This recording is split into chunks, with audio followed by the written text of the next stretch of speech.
your expertise about the whole Jimmy Graham seizure situation. Today he actually went to practice for the first time since the Saints came out and said that he did have a seizure.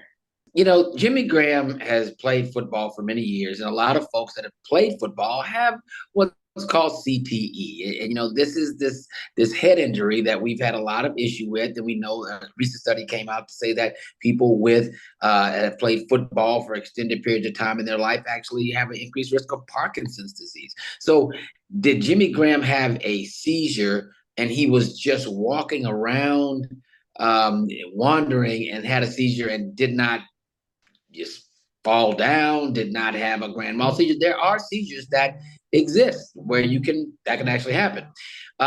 These are generally absent seizures, which are seizures where you kind of stare off into space, but they generally don't last a very long time. So we don't have a lot of information on exactly what happened. But in my estimation, I think that there's more to this than we know. So could someone have had a seizure and someone say yes, but that doesn't mean that's all they had. And I think that may be what's going on here. Also, there may have been some issue with some type of substance that he ingested. Now, that doesn't mean that it was toxic. Doesn't mean that it was illegal. It doesn't mean anything like that. Anybody can take something and have an allergic reaction that could bring on anything. But, whenever something is very, very cloudy in what it seems like, generally there's a cloud. And at this point, we will probably eventually know.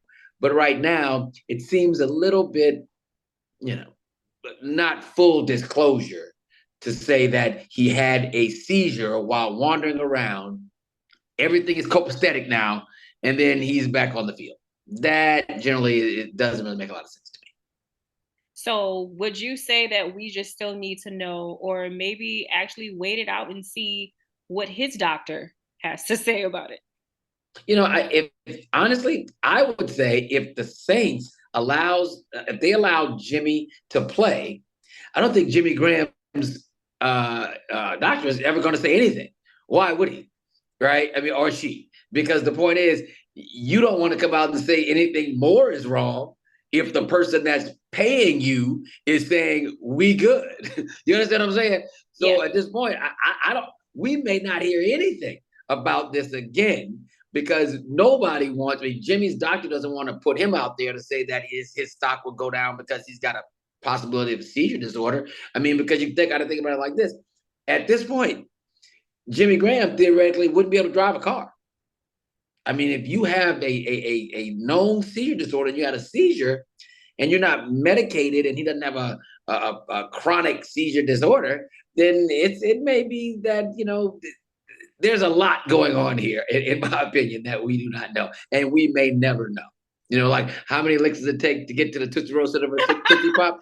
3,201. I did it in college. And so people say the world may never know. I know.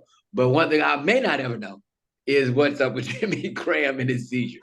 And I'll go one step further, because I mean we make jokes about this kind of stuff all the time with medicine, but this is it's a serious thing. I mean, whatever happened to him, that if it is truly a seizure and it's some type of, because they do have these very rare types of things that exist, where someone can have a seizure and wander, you know, that's a serious thing, and I hope that he is okay, and I hope that he doesn't suffer any other of these episodes, but time will tell.